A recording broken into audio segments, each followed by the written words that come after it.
Mai-implement po ba sir ang pag-release ng pag-alis ng administrative work sa mga teacher?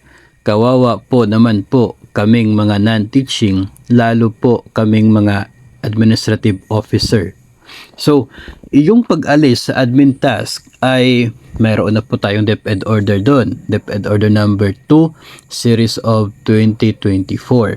So, dahil mayroon pong DepEd order, ay binibigyan po ang mga opisina ng up to 60 days no, na transition period.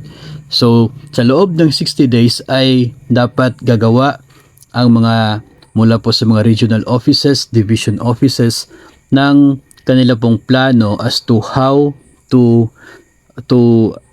remove the admin task from the teachers at mai-transfer ito sa mga non-teaching personnel. So ito na po yung realidad, no, kasi nga by purpose, yung purpose talaga ng mga teachers ay magtuturo. So yung mga admin task na hindi related doon sa learning ng mga o hindi directly related doon sa teaching na functions ng mga teachers ay aalisin at itatransfer sa mga non-teaching personnel. So ang nangyayari sa ngayon ay pwede na itong mga non-teaching personnel ay hahawak ng maraming paaralan dahil na rin sa kakulangan ng mga non-teaching personnel, no? Tapos marami pa yung functions na kanila pong pagtutuunan ng pansin. So magiging yun nga, yung mga post sa Facebook na pwedeng baka yung mga gusto magre-resign ay yung mga non-teaching na naman. So, may mga binigay naman ang DepEd order na pwedeng alternatibo, no, para hindi masyadong loaded ang mga non-teaching personnel, katulad na lamang ng pagbigay ng dagdag na pondo sa MOOE ng mga paaralan para sila ay mayroong kakayahan na mag-hire ng mga job order na mga personnel na siyang magiging part ng mga non-teaching personnel na siya pong tutulong para doon sa paghawak sa mga admin task na iiwan ng mga guro. So, sa ngayon ay nasa transition period pa po tayo, ay hindi pa po natin masyadong nakikita, no, yung magiging kabuuang picture ng sitwasyon ng DepEd at ng mga non-teaching personnel pagkatapos ng transition period na ito. Siguro naman ay hindi pa, no, naibigay yung dagdag na pondo sa MOOE.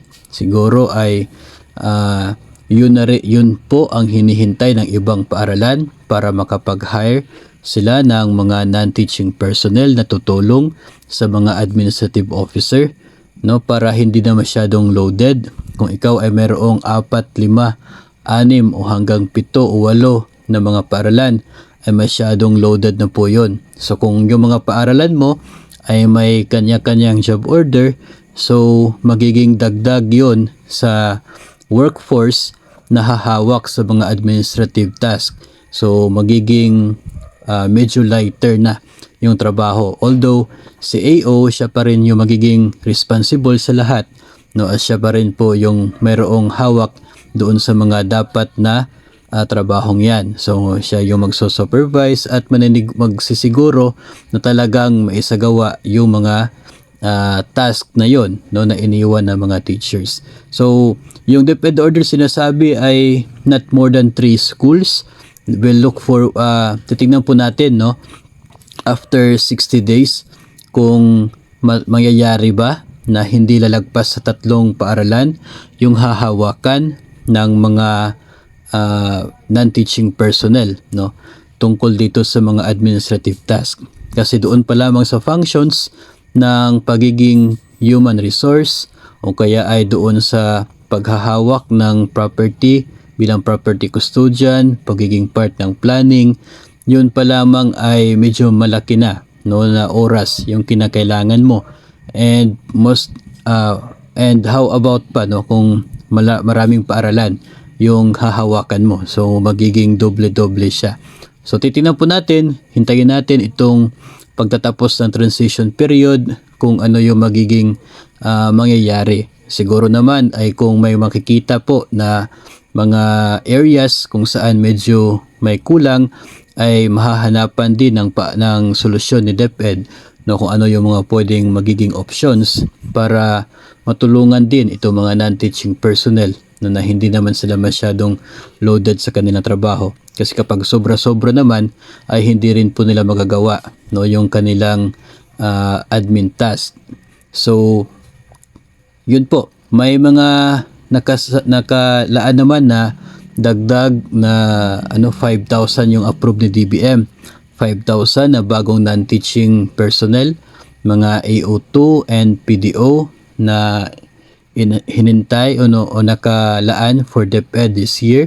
So kung yun pong 5,000 na yun ay i-distribute sa buong bansa, no, siguro yung division office niyo ay makakatanggap ng iilan lamang doon, pero at least ay magiging dagdag sa workforce. Kung makikita naman po siguro na may kakulangan, ay siguro baka mag-request ng dagdag ng mga positions nang sa ganun ay talagang ma-achieve yung purpose ng DepEd na wala ng admin task ang mga guro. At the same time, ang mga non-teaching personnel naman ay hindi naman masyadong loaded sa kanilang mga trabaho.